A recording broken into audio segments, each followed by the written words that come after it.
morning, kindergarten. Today is Monday, May 18th, and this week we're going to be doing something silly. We're getting so close to the end of kindergarten, we only have 4 weeks left of school. So to help us enjoy our last 4 weeks, we're going to be doing some silly things. And this week it's all about silly places. So every time I teach a lesson, I'm going to be doing it to you in a different silly area. And so for today's lesson, we're going to be learning in my kitchen. And we're going to be doing different things as we learn in our kitchen, but it's going to be pretty silly because I'm not going to be teaching in the way that I normally would. So I hope we have fun today in our kitchen. Let's go ahead and start with morning work today. We're starting today with me sitting on the counter. This is a silly spot to sit, especially because my legs are on top of the stove. Is that a safe spot for me to sit? Probably not, but that's okay. That's what we're doing for our first video. Also, do you see my silly socks I put on for our video? Oh my goodness, so much silliness today. All right, we're gonna start with remembering Allie Alligator. We haven't done this chant for a while, but we're gonna be using him again today. So help me out with Allie Alligator. Allie Alligator, eat 'em up, eat 'em up. Allie Alligator, eat up the big one. Good job, let's do it one more time. Allie Alligator, eat 'em up, eat 'em up. Allie Alligator, eat up the big one. For morning work today, you're going to be comparing two numbers and drawing an Allie Alligator facing the bigger number because our Allie Alligator always eats the biggest number. Good job. Then also today, you're going to be reviewing nouns. A noun is a person, place, or thing. A noun is a person, place, or thing. Great job. Let's look together at our morning work. It's going to be on top of our stove when we look at it. Yikes, hopefully it doesn't catch on fire. All right, you're going to count, write the number, and then compare these two. Same thing over here. Then you're going to be doing some math problems. Don't forget to look at the middle sign to see are you adding or subtracting, to know that you're either going to be putting two numbers together or you're going to be taking away. You're going to do tens and ones down here, and then you have two numbers here that are creating a number bond. So part, whole, and then you're going to use those numbers to write a sentence right here. We started this last week, so hopefully you do okay with that part. Then on the back today, we're going to be coloring pictures to match that have the same digraph. So we have a ship, throne, shark, thumb. Then we need to write our digraph. We have a whisk and chin. So what sound does whisk start with and what sound does chin start with? You're going to unscramble these letters to write a sight word for both boxes. Let's see if you can do it without my help. Then on this box, you're going to be doing long vowel and short vowel sounds. Short vowel sounds, you're going to color red. Long vowel sounds, you'll color green. Remember, our long vowel sounds say A, E, I, O, U. And our short vowel sounds say a, I, a. Then down here we have a picture. You're going to decide if this noun is a person, place, or thing. And then we have a picture of a bone, and you're going to spell out that word. That's your morning work today. Phew, we didn't catch on fire. Woohoo! Kindergarten, it's cold in here. I'm sitting in my fridge. Yikes. Oh boy. Some of my favorite foods are in here though. I'm currently drinking a can of Coca-Cola. Oh, so good. Well, boys and girls, today for math, you're doing the same thing that we worked on last week. So last week we started our story problems. And when we were doing the story problems, we had those different pictures to help us. The same is true today for math. Today in math, you're going to be doing a story about giraffes. So when you start your paper, you're going to cut apart each of your giraffes. Then, with mom and dad's help, I want you to read the whole math story. After you've read through the whole story, Then go back and read the first sentence and do that.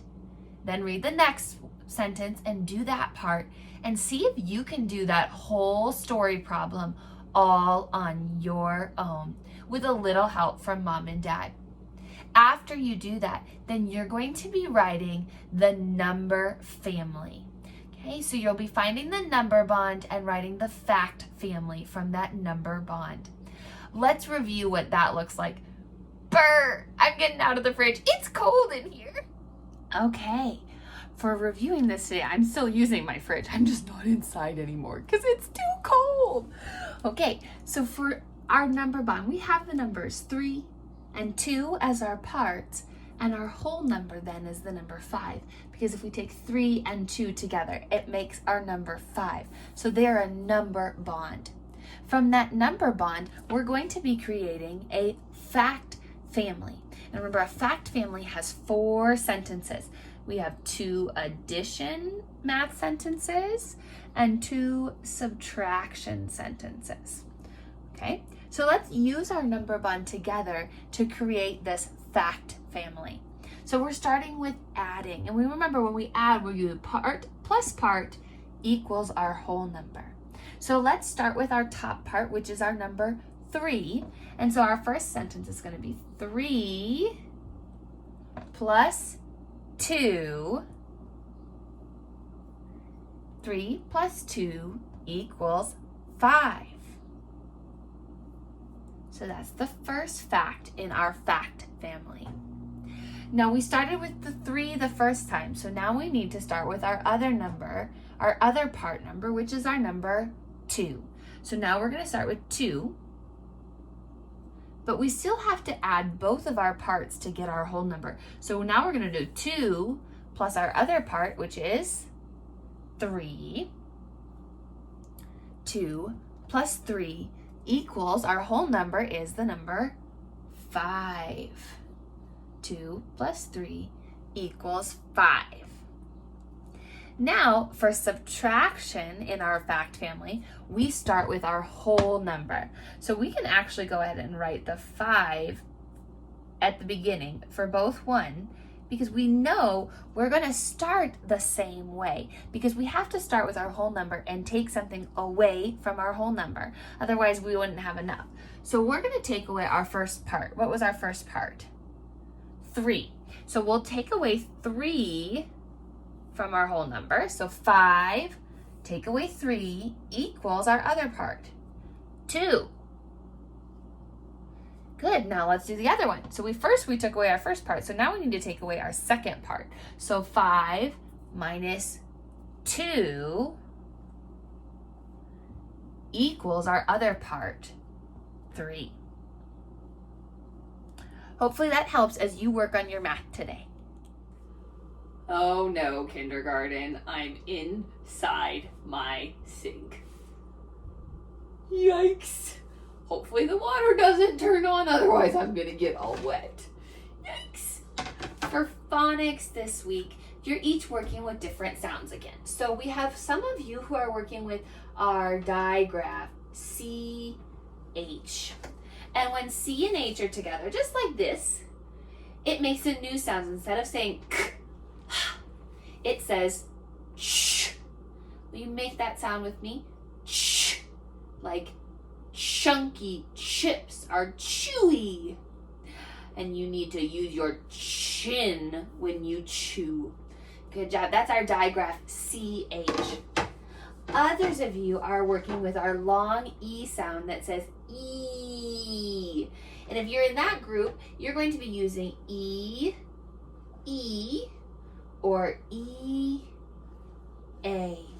Remember, when 2 vowels go walking, the first one does the talking. So in both of these, there are 2 vowels walking. So the first one is going to say its name, E, and the second letter is going to stay silent. My last group for phonics is working with our letter S and blending it with lots of other letters. So sometimes it'll say things like like I'm going to slip and fall if I'm not careful when I get out of the sink. Or maybe the word sn. like snowy days are fun. Or I smell something yummy. So you're going to be starting with our letter S this week and having another letter that comes behind the letter S that blends it to become one new sound, but two different letters making that sound together. So our blends are when we can hear both letters, but they blend into one sound. There's not a s, it's sm. Okay? So those are our phonics lessons for this week. Yikes, I gotta get out of the sink now. Oh boy. All right, it's the last part of silly day number 1 in my kitchen, and I'm under my table. Yikes. I don't really fit. My head kind of is a little crooked. That's okay though. I'll sit, I'll hunch over. For reading today, you're going to be reading your reading passage just like you've been doing. Read it 3 times and then answer the questions below. You guys are getting close again to going up to the next level of reading, so keep practicing. Then on the back of your paper today, you have a secret sentence page. So you're going to be identifying what each picture starts with and writing that letter. Then you'll read through your sentence you wrote, make sure it makes sense. And then when you're all done, you'll write your sentence down here on the bottom. We're gonna look together at the words just so we don't have any questions right now. Yikes, I think I'm ready to get somewhere where I fit better. Do you fit under your kitchen table? Clown, apple, necklace, yo-yo, octopus, umbrella, guitar, egg, tissue, mushroom, egg, tooth, hand, elephant, jello, apple, microphone. Those are your pictures for your secret sentence page. All right, silliness in the kitchen is done. So, great job today. We'll be having a writing lesson tomorrow where we are again using persuasive writing. But today, I want you to just enjoy being silly and maybe do something silly in your kitchen too. Tomorrow, make sure you tune in because we're going to be having silliness in the bathroom. So silly. Oh my goodness, what's gonna happen? All right, boys and girls, we will also be having Zoom time again this week on Wednesday at 10:30, just like we did last week. This week, I want you to have an animal ready in your brain and 3 clues that you can give us to describe your animal. Because we're going to be playing I'm thinking of an animal inside my brain. Okay? Parents, if you've never heard us play this game before, it goes like this. I'm thinking of an animal inside my brain and it has black and white stripes. And then the kids will take a guess. And if they don't get it right, then we give another clue. I'm thinking of an animal inside my brain that has black and white stripes and it kind of looks like of a horse. And then if they still don't get it, we need to have a 3rd clue ready to go. I'm thinking of an animal inside my brain that has black and white stripes. It kind of looks like a horse and it runs really fast. Yeah, it's a zebra. Great job. I could have said maybe that lions like to eat them, or that they live in Africa, or that we see them at the zoo. All sorts of clues. So I want you guys to pick an animal and then come up with 3 clues so that we can play our game together on Zoom. We'll see you on Wednesday. Bye.